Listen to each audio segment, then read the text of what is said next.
Hello మిమ్మల్నేనండి. అందరికీ నమస్కారం. అయ్యప్ప స్వామి దర్శనం ఓ యాత్ర కాదు. అది మనిషి నుంచి మనిషి లోపల నుంచి దైవాన్ని మేల్కొల్పే ప్రయాణం. దీని గురించి తెలుసుకోవాలనుకుంటున్నారా? వీడియో స్కిప్ చేయకుండా చివరి వరకు చూడండి. మన జీవితం ఒక కొండతో ఆగిపోదు. దాటవలసిన ఎన్నో శిఖరాలు, ఎన్నో పరీక్షలు, ఎన్నో శోధనలు ఉంటాయి. ఆ శోధనల ప్రతీకలా నిలిచేవే అయ్యప్ప 18 కొండలు. ప్రతి కొండ ఒక అధ్యాయము, ప్రతి మెట్టు ఒక మార్పు, ప్రతి శ్వాస ఒక శోధన.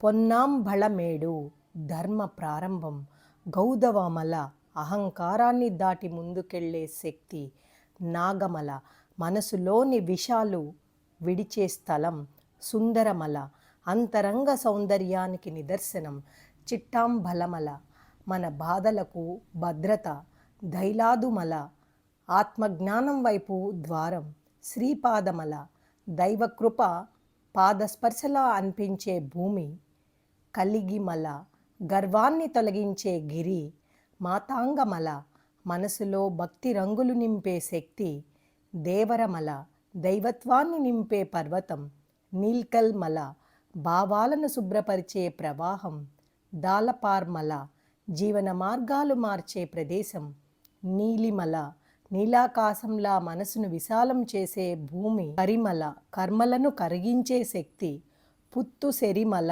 పవిత్రత ఇచ్చే నేల, కాళై కట్టమల రక్షక శక్తుల జాగరణ, ఇంజప్పారమల అశుభములను తొలగించే దివ్య భూమి, శబరిమల యాత్రలో చివరి అడుగు కానీ హృదయంలో పుట్టే ఆనంద దీపికకు మొదటి మెట్టు. ఈ 18 కొండలు మనలోని 18 లోపాలు, 18 కర్మలు, భయాలు, బలహీనతలకు ప్రతీకలు. అవి దాటి ముందుకు తీసుకువెళ్ళేదే ప్రతి అడుగు.